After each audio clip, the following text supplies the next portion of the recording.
This is your host, Bruce Hutchin, welcoming you to another informative episode of Whitetail Rendezvous.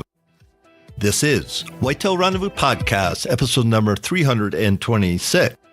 Welcome to another episode of Whitetail Rendezvous. This is your host, Bruce Hutchin, and we're going to head down to Florida and talk with Bryan Richey. Bryan and his family are the inventors and owners of Moon Stands. Simple concept, folks. How many times have you pivoted, had a buck right behind you, and you couldn't reach him simply because no place to put your foot? Your foot was hanging out in space. Well, if it's ever happened to you, Bryan's got a solution, and he's going to talk about hunting mature bucks from his Moon Stands. It's never too early to think about food plots. Whitetail Rendezvous has an ebook for you. Just simply text 33444 food plot to get your copy. Welcome to another episode of Whitetail Rendezvous. This is your host, Bruce Hutchin, and we're heading down to Florida, and we're going to connect with Bryan Richey. Bryan is the founder and owner of Moon Stands. You haven't heard about it yet much, but you're sure going to. Bryan, welcome to the show.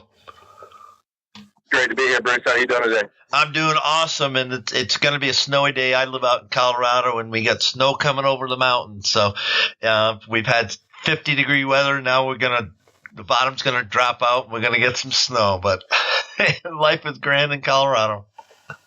There you go. Bundle up. Oh, heck yeah. And I'm excited to hear about the launch of Moon Stands and to give my listeners what's different about this product. So let's spin back to, the genesis or the beginning of Moon Stands. And why don't you share that with our listeners? Absolutely. Yeah, it's probably about 3.5 years ago. My dad was actually hunting on some public land here in Central Florida, and he had a buck come out directly behind him, and the deer fed for 30 minutes, and while he was sitting there on the traditional hang-on tree stand he was hunting out of, he just kept looking around the edge of the tree, and he looked down there at the platform that he was standing on, and he said, man, if I could just put my foot, and he pointed right over the edge where there was no platform support down there, and said, if I could just put my foot right there, I'd be able to shoot that deer. So he actually got down out of the tree, still had probably an hour and a half to light left, but headed back towards the house. He called my brother up, and they went to work on figuring out a way to be able to shoot 360 degrees off of a hang-on tree stand.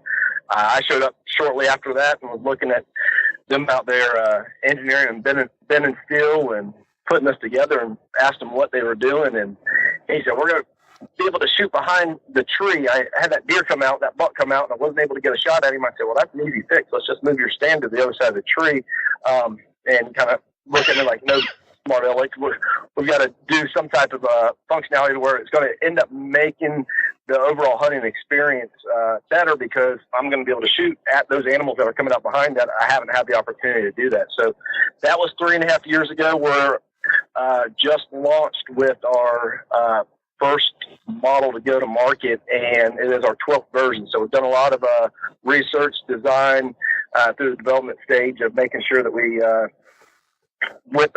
came to market with a stand that's functional, works, it's safe, and something that we can put our name behind. No, I got a picture of it. You sent a picture of the bio. So it's basically 180 degrees. Is that correct? That is correct. Yeah, we've got two different models. The one that you're looking at there is our half moon model. It spans 48 inches wide. And then our quarter moon doesn't have the outer wings, and it has a 36-inch wide platform.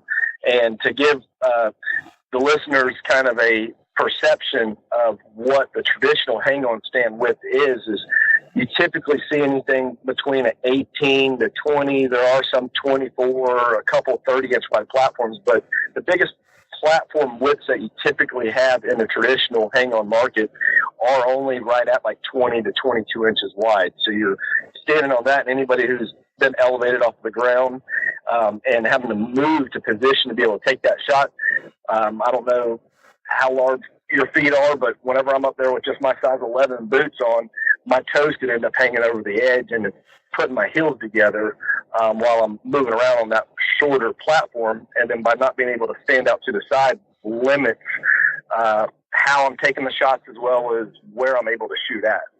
Now I'm looking at the picture, your bio picture, and I can't see the seat. I'm assuming because there's a bracket going up, there is a seat on it. Yep. We've got a seat. It follows the same shape and design as the platform, so it's round. And we didn't come up with the seat design with the comfort factor that we were thinking of. It was kind of a byproduct that we ended up designing a seat that was extremely comfortable. We came up with a seat design just because we wanted it to follow the same shape as the platform, being that curved shape. And what ended up happening after hunting off of the last 2 years, I put it up against any of the other seats that are out there on the market. With that curved shape, it doesn't cut into your circulation as much, and it makes for a lot more comfortable sit whenever you're sitting for longer periods of time. What's the diameter tree that this stand will fit on? It's from a 9-inch minimum up to a 22-inch maximum. All right, that's a hefty tree, because I'm looking at the tree you got, again, on your bio. What's that, about a 9 or 10-inch diameter? No, I believe the one that's on there is probably about 13. Okay. 13, 14 inches in diameter. All right. And then we got ratchet straps for the bottom. How does it clasp to the tree? You hang it identical to the traditional hang-on stand. About 11 years ago, we started hanging all of our lock-ons with a pulley. I was hanging from the side of the tree the way that a lot of people still do, and that's one of the things that that's probably the biggest thing I hope I can change in the industry. Is there's so many hunters that go out there preseason, or if they're going out there to hunt that day, and they're hanging stands and they're putting themselves in an unsafe position by holding on to a stand off the side, and then they're using their other hand to wrestle a ratchet strap. I'm just laughing. I tell everybody, I don't care if it's a 10-pound stand, I don't care either. 25-pound stand, a 40-pound stand, or a 100-pound stand. You shouldn't be hanging off the side of the tree holding a ladder or holding your tree stand up to try to install it when technology's there. I think the pulley that we've been using for the last 5 years, we purchased at a hardware store for like $6. So you put your climbing sticks up on the tree, right above your desired height. You just put that pulley on there. You run that down to your tree stand, and then you're able to pull it up to whatever height that you want. If you want a little bit higher, you pull down the rope. A little bit lower, you go back up with it. And then all you're doing is finessing it to get it into that exact location that you want it. And then you can put your ratchet straps and cinch it down to the tree. Yeah, I was just laughing. I've been fortunate to hunt, over 50 years, and I can remember cobbling together our own tree stands because it wasn't manufactured way back then, and then building wooden stands, blah, blah, blah, blah. And the scariest part for me was getting my steps in and then, literally pulling that hang on up. And, I never fell, never had a problem, but, I sure tech sweated a lot. And I'm sure that resonates with a lot of people. That's why I brought it up. So here's what we got. We got a stand that you can shoot behind you, and you're not going to fall up in space. 2, with a pulley system. Now, does the pulley system come with the stand? No, we don't have a pulley system included with it currently. That's something that we're looking at having. Right now, it's just recommended that for anybody installing a tree or installing a hang-on stand, whether it's our stand or anybody else's, go pick you up a pulley. It's going to make the installation and removal that much safer. Yeah, and I'm sitting here saying, if you had like a 6-inch bracket, just like a camera arm, only stouter. Yep. And just ratchet, just real simple. You get the rope through it, you ratchet it in, then It pulls directly up. Then you could cinch. I mean, there's a lot of things you could do with that. You could cinch it off and then manipulate the stand where you want it. And then once you get the stand up, then you can have your gear and pull your gear up. Yep. Yeah. There's a ton of third-party like tree stand pulley systems that are on the market that even have self-locking, where when you pull the rope up, you can pull your stand up to whatever height you want it, and as soon as you stop pulling, it just locks in. Yeah, and I'm thinking, why not? Just make it part of the package. What do they sell for? Right. Our half moon stand will retail at $259.99, and then our quarter moon is $199. All right. Is that shipping included, or is that a little? We do on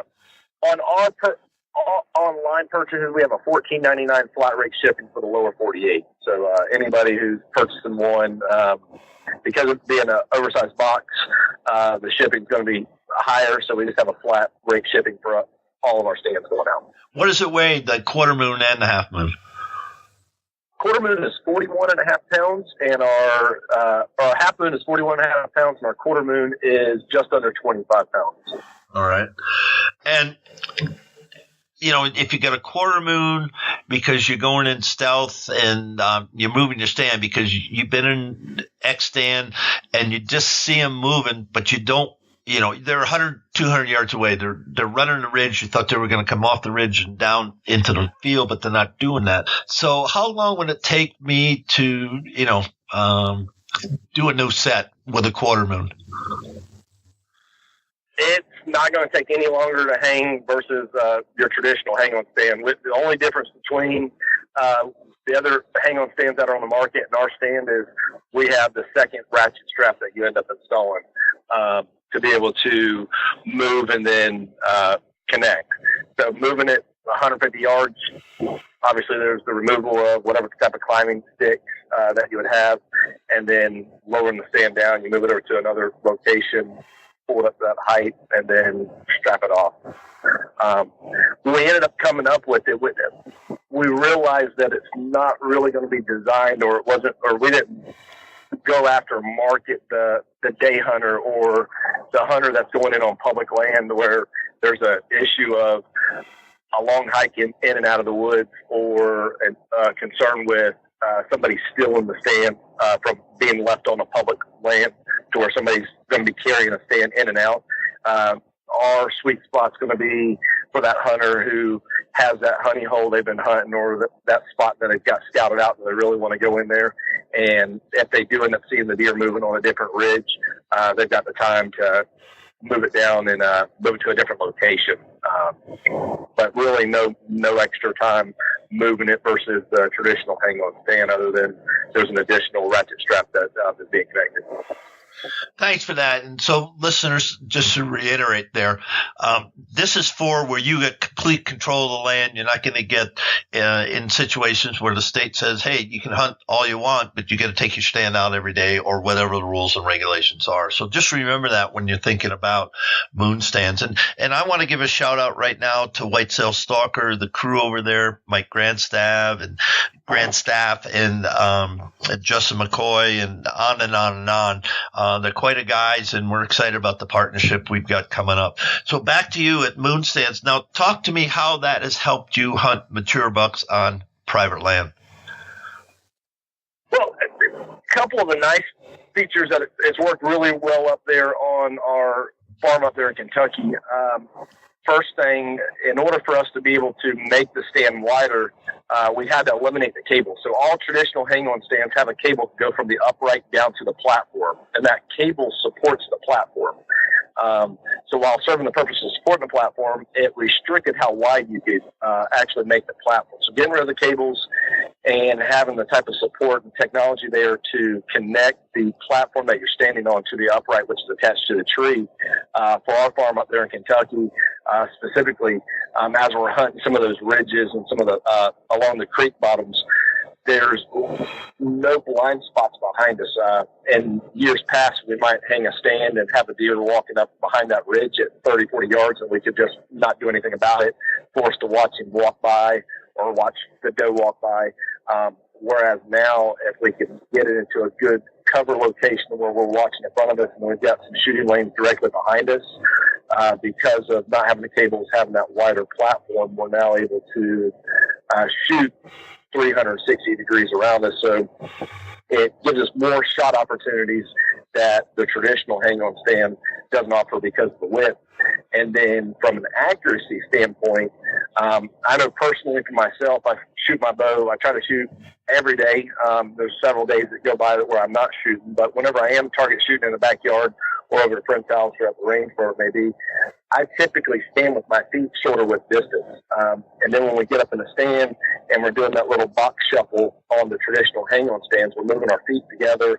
We might be bent over in an unorthodox position that's not our normal shooting form, and we might play around target shooting where we shoot normal 90-95% of the time with our feet shoulder width distance, and then we'll try to simulate being in a tree stand where we're going to be in that unorthodox position. There's no unorthodox positions on our stand. You're shooting 360 degrees with a shoulder width distance.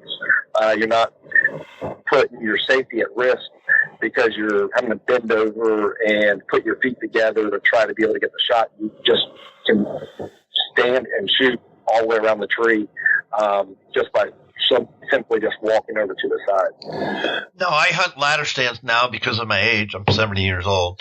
And I'm wondering, how could we incorporate this in a ladder stand? I'm thinking, okay, get the standard ladder stand, and then you just kick it around the tree both ways, but you get the rails in there. So I'm just thinking, how the heck would this work? Because exactly what you said, I've had bucks come up behind me, and they're on a rub line or a scrape, and I can't shoot at them. You know, it's just, you know, I'm not set up to do it.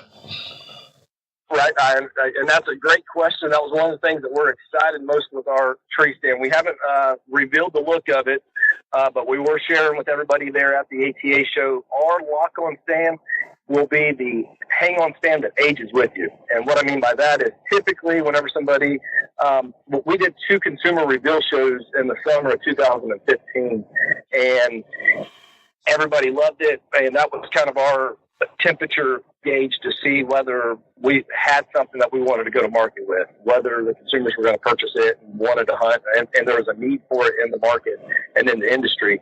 And the one question that we got from almost every silver-haired buddy that came by was, hey, well, do you have it in the ladder? So we went to the drawing board, and what I mean by it'll be the hang-on that ages with you is individual can purchase it today, and they can use it as a hang-on, but once climbing vertically on the side of the tree is no longer comfortable and you want a little bit of that pitch to where you're able to climb up at an angle to get up inside of the stand, we have a ladder attachment that will mount to the front of the lock-on, and it will turn our lock-on stand into a ladder stand. So you have the same identical platform space. After you lean it up, you connect it to the tree just like you would a lock-on. The only difference is you're now accessing the platform from the front with that ladder attachment. How high can I go with that? We're looking at 15. We've got a couple of different versions that we've been tweaking. We still have to get it tested, but we're looking at rolling that out this upcoming summer. But it'll be between 15 to 16 foot, somewhere in there. Why don't you put the ladder stand on the side rather than the front? We looked at doing it on the front just from the installation factor. Whenever you're putting it up there to the tree, unless somebody wanted to hang it as a traditional lock-on stand, then they would be accessing it over on the side. But how it attaches will be on the front. Okay. And then it's anodized black or whatever. Yeah, it's powder coated with a black. All right. Yep. And so, and then go ahead. No, I was going to say, and for the moving in and out for the transporting or storing before or after hunt season, the upright swings and it tucks nice and neat into the platform up under it. That way it's nice and compact for carrying it in and out of the woods or storing it in your garage or in your shed. So it's not it folds down nice and compact. If I understand what you just said, the platform folds up beneath the seat and the seat flops down so you can walk or stack or whatever you need to do. Is that correct?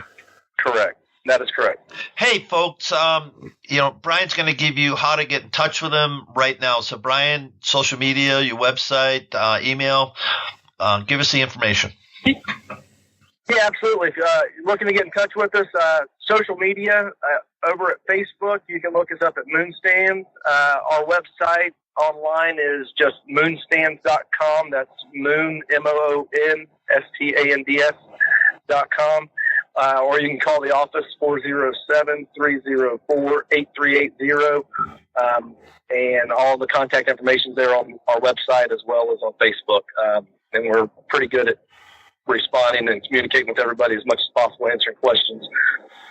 What about your pro staff or field staff? What decisions have been made on building that crew? We've talked to several TV personalities that are out there, and whether they're established. We've been approached by some of the larger names that are out there. And at this point, what we're doing is we're kind of introducing an ambassador program. We've got a couple of shows that we should be finalizing the details with this here over the next week, 2 weeks, where we'll be able to announce some of the pro staff guys that we're going to be having on board with us. But our official launch was January 9th. So we're right at about 11 days into this, or 13 days into it since our official launch at the ATA show up there in Indianapolis this year. Well, that's great. I like the term ambassador, because pro staff and field staff in our industry, in my opinion, has gone all over the place. And to change it up a little bit, I think, personally, that's a good thing, because an ambassador really is representing you guys. And your thoughts about how are you going to compensate guys or gals in the ambassador program? Yeah, what we're doing is we wanted to – tree stand's one of those kind of tough in the industry when we're looking at the different personalities and the shows that are out there. If you're a traveling show, you're typically going out to different outfitters. The outfitters are already going to have tree stands hung. So 1 week you might be hunting on my stand, next week you might be hunting on one of the competitors. And if you're hanging the stands there on public ground or on your own private ground, you might have stands that are already out there or that you're already used to hanging. We didn't want to kind of limit what people already have out there. What we want to do is get people that really believe in the product and what it does from a safety stance of not having the cables getting in and out of it to potentially trip you up. That's the number one reason why you typically see a hang-on stand fail, with those cables snapping as well. And then being able to stand in a nice shorter width stance is going to put you in a lot safer position. So the individuals that are hunting off of the stands because they believe in it and then they're talking about it, we've got a nice program to where we've got discount on our merchandise on our stands. We don't have any shipping charges on that. And then we have a program set up to where they're compensated based on the traffic that they're driving in. And then they're not restricted to what other stands that they hunt off of, because we understand that our stand's not going to be the do-all, end-all, best stand. There's no such thing as the perfect stand out there. If that was the case, there'd only be one company. So with there being specific needs, whether somebody needs a climber, if they need that day stand that's the lighter weight that they're only going to go hunt for today over on this ridge, and then they're going to bring their stand back out. We wanted the individuals that are partnering up with us to also be able to articulate that to the consumers and to the people that they're communicating with on a day-to-day, or whether it's through their social media, but to tell them, hey, look, this is a great product for that specific need, just like a climber is good for being mobile and being able to put it up, take it out, a light walk on. So that was the purpose and the mindset behind the ambassador program. The individuals that believe in it and can articulate why the stand is appropriate, where, for what applications, are the individuals that will end up benefit from it. And kind of being in the industry for a year myself, not knowing the intricacies with the other manufacturers and how all that works, we wanted to make sure that the shows that we were partnering up with believed in our product and believed in what we were doing, and they would be the ones that would be compensated because of that. Appreciate that. Let's kick it off. We got about 10 minutes left in the show, and talk about your hunting land in Kentucky and give some people insights, because I know Whitetail Heaven has really kicked out some big bucks this year up there in Kentucky, and so talk to us about that farm, and talk to us about how you hold mature bucks on your land. Our farm that we've got up there in Kentucky, we're just outside of London, Kentucky. So we're central south. We're not on the east or the west side. We're more in the center of the state, more towards the south. We're only about 40 miles north of Tennessee. And we've got some great bucks and the potential up there. We've had some 170s, some 180s that have been harvested over the years. And it's one of those crazy things with farming deer, so to speak, where you're trying to get them to where they're being held up on your land, and you get good daytime opportunities at them. And our neighboring property, a gentleman over there, just every year just has phenomenal success, not just with sightings, but he harvests a good buck every year. And several of those bucks we've actually have on trail camera every day or every day of the while they're growing their antlers, and it never fails. They're 2, 3 a.m. in the morning. So we've got the bedding, we've got the water, we've got good food sources from putting in different food plots and planting crops in there for them to eat. But their primary bedding is about 150 yards off of our property that we end up hunting. We've got about just over 200 acres that we hunt there in Kentucky, and the neighbor behind us has the master bedroom. So we're pretty restricted to being up there and hunting hard when the rut comes around, and that's when we end up seeing having a lot more success when it comes to the bucks running around. So what's the agreement with your neighbor? Do you have any agreement with him at all? Oh, no. He's a nice individual that's in his mid-80s, and it's his way or the highway, so he's a great guy. Thank you very much. And rolling along on that one. Hey, talk to us. Yeah, Go ahead. No, I was going to say, he's a good hunter, that's for sure. So talk to us about being a 365-day-a-year hunter. Oh, man, it's waking up in the morning, getting to talk about it, and going to sleep, planning the next hunt. This past season, got opportunity to go out to Colorado myself up there and Unit 61 for my very first elk hunt, and traveling around, or 62. I said, going out to Colorado, Unit 62 for my first elk hunt, and going up to Maine and doing some black bear hunts up there. It's nothing like it, just getting up and close, taking my bow and arrow out there, whether I've got my Black Widow recurve, my Centaur archery longbow, if I'm shooting my Matthews, just being out there in the woods, watching the sun come up, watching it go down, and trying to outwit these intelligent animals that we're on their terms, on their ground. And each day you learn from what you didn't do correctly or what you did do right, and trying to go out and do that a little bit better the next time that you're out there in the woods. So it's exciting. Now, it's definitely a game of chess. Oh, it definitely is. Now, when you're mixing it up with mature bucks, in your mind, what's a mature buck? In my mind, a mature buck is one that lived long enough to have antlers on top of his head.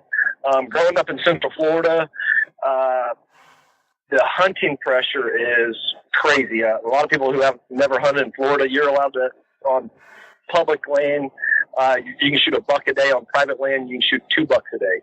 Hunting season starts in mid-July down in South Florida, and it goes all the way up until the end of February up in the Panhandle. So there's just over 8 months of hunting season, and the amount of pressure on public land is something that makes the deer smarter at a very young age. So mature buck isn't the antlers that are on top of their head. I've had deer that were a year and a half, 2.5 years old that were in Florida that were smarter. I remember my very first trip to Wisconsin, and I looked at the guide up there in Buffalo County, and I told him, I said, these deer, I said, it's like I'm cheating. I said, these deer have no sense of the human interaction that's coming out in the woods. They use their nose to smell, but it was almost like I was cheating whenever I was sitting up there in that tree stand up there in Buffalo County, Wisconsin, or when I'm in Pike County, Illinois, or down there in White County, Illinois, down on the southeast side, hunting Midwest deer. They have bigger antlers. Body-wise, they're a lot bigger, but it's because of the genetics that are there. But from a mature or a wood smart standpoint, I 100% believe from hunting, successfully harvesting deer in Buffalo County, Wisconsin, Pike County, Illinois, down in White County, shooting deer all over the Midwest, and then hunting deer down in the Southeast.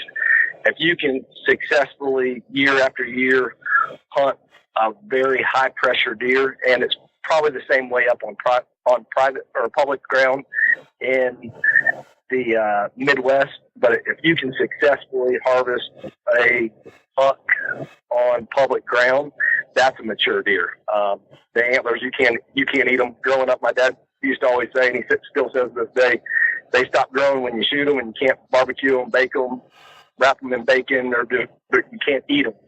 So my definition of a mature buck is going to be different based on the region and the land that I'm hunting on. Thanks for that, Bryan. And in a couple of minutes, I'm going to give you a chance to do a shout out. So, if you want to, the people you hunt in with Buffalo County, Pike County, White County, or other places that you've gone and enjoyed, please do that because they'll appreciate it. That's for sure. So one more thing, and how do you personally prepare for hunting season? Then we'll wrap the show. Well, preparing for hunting season is with me thinking about it and pretty much living with it every day. It's grabbing the gear and rolling out, whether it's the camera equipment or if it's loading up the bow for whatever particular trip that we're going on, or if I'm going to South Carolina to go hunting. But as far as for preparation, being physically and more mentally prepared for what type of hunt that I'm going on is probably the most important, and kind of pre-walking myself through what elements I'm going to be walking into and what I need helps me prepare physically for going out there, but more importantly, mentally. That way you can stay focused and at the task at hand and make sure that we end up coming home safe. And thanks for that. We're at the time in the show that you give a chance to give shout outs to your dad, your brother, your family, the people involved in Moon Stands, and anybody else you want. So the mic's yours. All right. Well, appreciate the time. Enjoyed being on the show here. I'd like to thank my dad. Without his thought and foresight and seeing the need for a stand to be able to shoot 360 degrees and then doing the engineering and figuring out how to make this a reality, we wouldn't be having the conversation today. So a lot of thanks to him. Tanner Patton has been trailing around chasing me with the camera and with the bow for the last year and a half.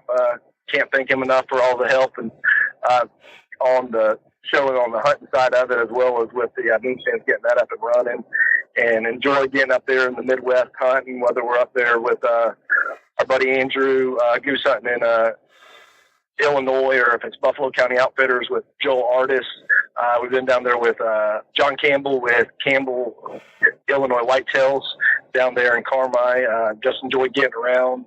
Over there in Western Kentucky with Elijah Stewart with Western Kentucky Buck Company. Got a great outfit and a lot of really nice deer over there. But just can't thank everybody that I've been able to communicate and just spend time in the woods and in camp with over the last 2-3 years as we're getting Moon Stands up and to the point where we're at today. Actually traveling down the road to go show it off to a couple consumer shows out in the Midwest right now. Yeah, I can't wait till we connect up in Des Moines at Iowa Deer Classic coming in March. I truly look forward to doing that and hanging out with you guys, because I love bringing new equipment, new thoughts, new strategies to Whitetail Rendezvous throughout North America. So on behalf of thousands of listeners across North America, Bryan Richey, thank you so much for bringing Moon Stand to the market and being a guest on Whitetail Rendezvous.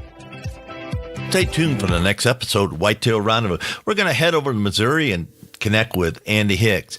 Andy Hicks is a young man that loves to hunt bucks. He loves to share the outdoors through Central Missouri Outdoors on Facebook. What are you going to learn by listening to Andy? You're going to learn what it takes to make setups for mature buck. Thanks for joining us. Be sure to tune in tomorrow for another episode of Whitetail Rendezvous, where you can listen and learn from the experts so you can be more successful on your next hunt. Until next time, listen, learn, and succeed.